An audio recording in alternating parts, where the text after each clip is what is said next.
नमस्कार दोस्तों, जय श्री राम, राधे राधे। आपका teaching in Hindi career classes में स्वागत है। अभी तक आपने प्रगतिवादी या छायावादोत्तर काल के प्रमुख कवियों की रचनाओं के बारे में पढ़ा।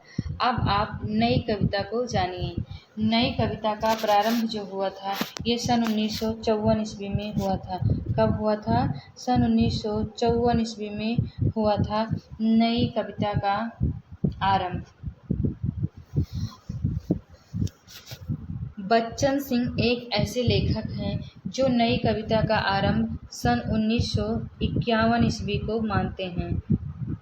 कौन मानता है? बच्चन सिंह सन 1951 ईस्वी को नई कविता का आरंभ सन मानते हैं। इनके अनुसार नई कविता प्रयोगवादी कविता का परिष्कृत रूप थी। क्या थी? नई कविता प्रयोगवादी कविता का परिष्कृत रूप थी। अब नई कविता के प्रमुख कवि में जो सबसे पहले आते हैं वो हैं सच्चिदानंद हीरानंद वत्सैन अज्ञे। कौन है? सच्चिदानंद हीरानंद वत्सैन अज्ञे, जिसका जन्म सन 1911 ईस्वी में हुआ था। कब हुआ था? सन 1911 ईस्वी में हुआ था और इनकी मृत्यु सन 1987 ईस्वी में हुई थी। कब हुई थी? सन 1987 ईस्वी में हुई थी। अज्ञे जी का प्रथम काव्य संग्रह है भग्नदूत। क्या है? भग्नदूत। ये प्रथम काव्य संग्रह है। और अंतिम काव्य संग्रह इनका जो है वो है ऐसा कोई घर आपने देखा। क्या है? ऐसा कोई घर आपने देखा। ये अंतिम काव्य संग्रह है इनका। कौन है? अंतिम। और भग्नदूत जो है वो प्रथम काव्य संग्रह है। एक बात और जान लीजिए कि इनका मूल नाम जो है वो है सच्चिदानंद हीरानंद वात्स्यायन। क्या है? सच्चिदानंद हीरानंद वात्स्यायन।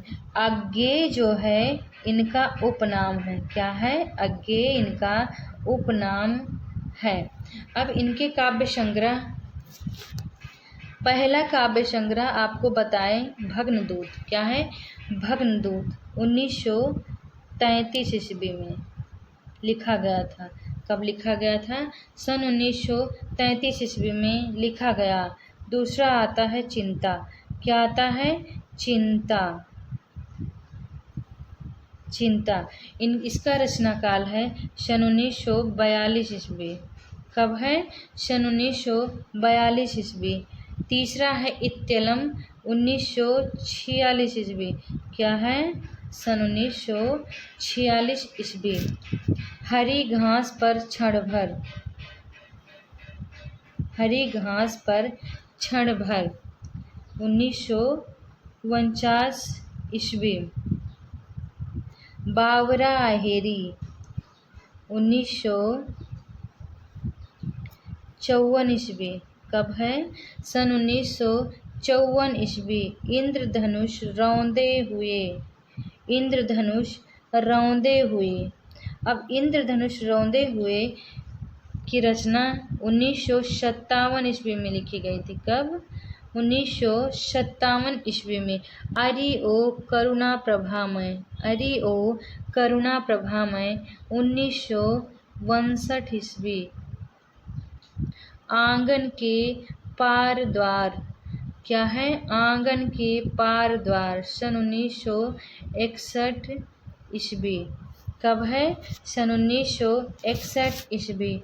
सुनहरे शैवाल। क्या है? सुनहरे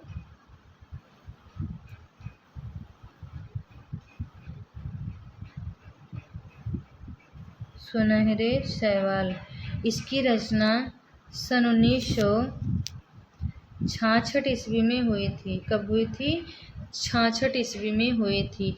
कितनी नावों में कितनी बार। कितनी नावों में कितनी बार सन 1967 ईस्वी। क्योंकि मैं उसे जानती हूँ।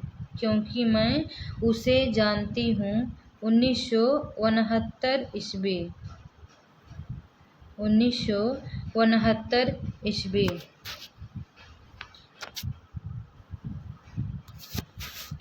इसके बाद आती है इनकी रचना सागर मुद्रा। सागर मुद्रा 1970 ईस्वी।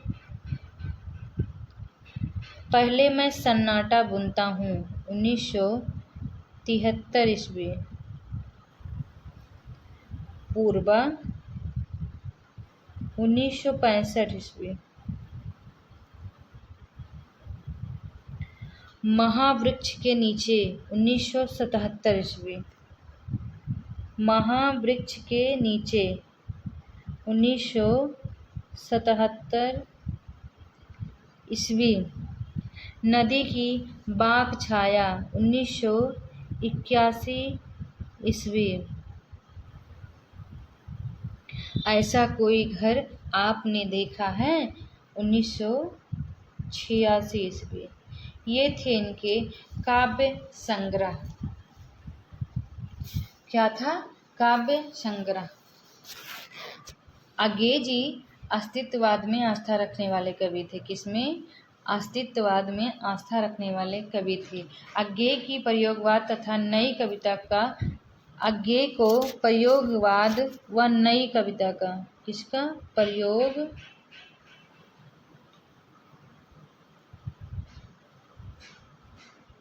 प्रयोगवाद व नई कविता का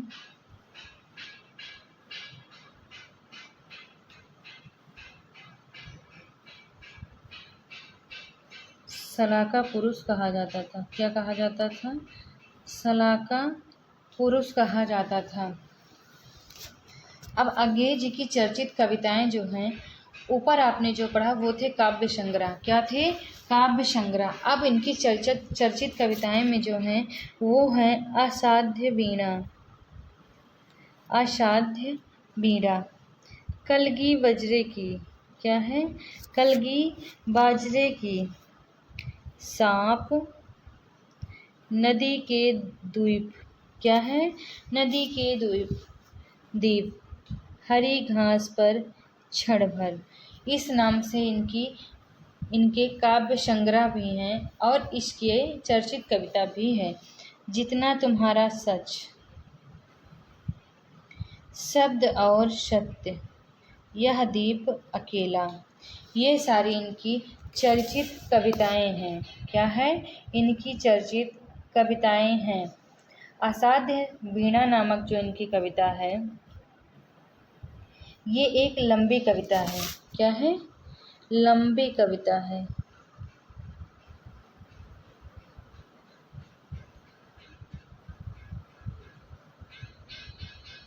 ये इनकी लंबी कविता है।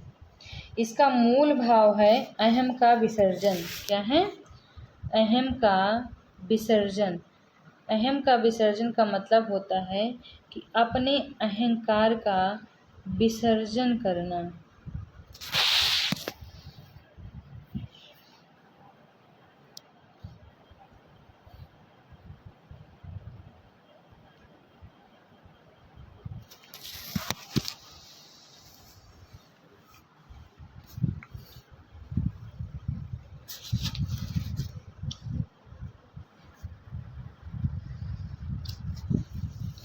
अब इसके बाद आप लोग मुक्ति बोध, नई कविता के और भी लेखक हैं। मुक्ति बोध। और मुक्ति बोध की काव्य कृतियाँ जो हैं ये हैं चांद का मुँह टेढ़ा 1964 ईस्वी। कब है? सन 1964 ईस्वी। दूसरा है इनका भूरी भूरी खाक धूल। इसका रचना वर्ष है सन 1980 ईस्वी। कब है? सन 1980 ईस्वी। ये इनकी काव्य कृतियाँ हैं या काव्य संग्रह हैं। अब इनकी चर्चित कविताओं के बारे में भी जानिए। पहली है अंधेरे में, ब्रह्म राक्षस, अतःकरण का आयतन, भूल और गलती। भूल गलती। अब अंधेरे में का पहला प्रकाशन कल्पना में हुआ था। किसमें हुआ था? कल्पना में 1964 ईस्वी में आशंका के द्वीप अंधेरे में नाम से हुआ था। चांद का मुख टेढ़ा है। इसके बारे में रामस्वरूप चतुर्वेदी जी कहते हैं कि मुक्तिबोध का काव्य संकलन चांद का मुंह टेढ़ा है एक बड़े कलाकार की स्केच बुक लगता है। क्या लगता है?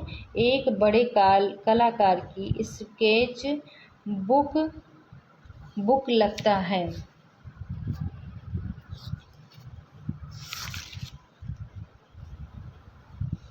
अंधेरे में जो है मुक्तिबोध की अंधेरे में जो है ये कविता एक लंबी कविता है। क्या है? एक लंबी कविता है।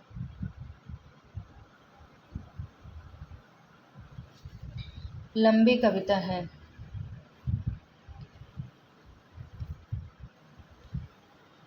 ये थी मुक्तिबोध की रचना।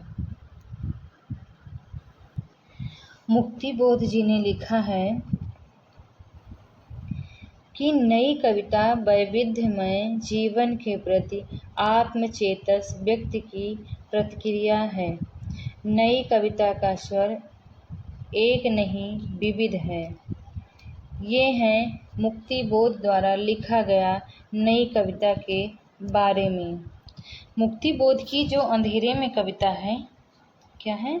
अंधेरे में लिखी गई जो कविता है इसके बारे में विभिन्न आलोचकों ने इन्हें विभिन्न दृष्टिकोण से देखा है। जैसे कि शमशेर बहादुर सिंह ने इसके बारे में लिखा है कि यह कविता देश के आधुनिक जन इतिहास का स्वतंत्रता पूर्व पश्चात एक दहकता इस्पाती दस्तावेज है। इसमें अजब और अद्भुत रूप से व्यक्ति और जन का एकीकरण है। अब अंधेरे में कविता के बारे में ही रामविलास शर्मा जी लिखते हैं अपराध भावना का अनुसंधान। क्या लिखते हैं? अपराध भावना का अनुसंधान। नामवर सिंह लिखते हैं अस्मिता की खोज। क्या लिखते हैं? अस्मिता की खोज। रामविलास शर्मा जी और भी लिखते हैं आरक्षित जीवन की कविता। क्या लिखते हैं? आरक्षित जीवन की कविता। एक बात और बता दें कि मुक्तिबोध की ये जो अंधेरे में कविता की रचना है ये फैंटेसी में की गई है। किसमें?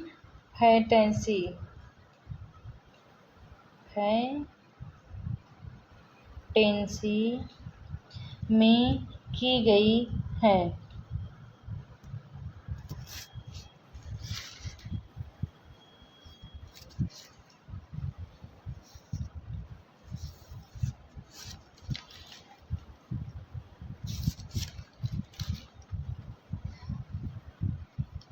अब मुक्तिबोध जी की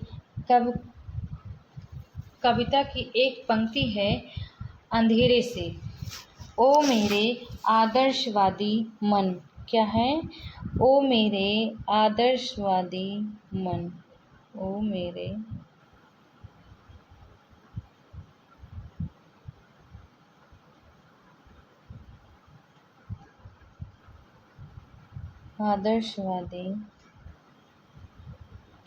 आदर्शवादी मन। ये थी मुक्तिबोध की प्रमुख रचनाएं।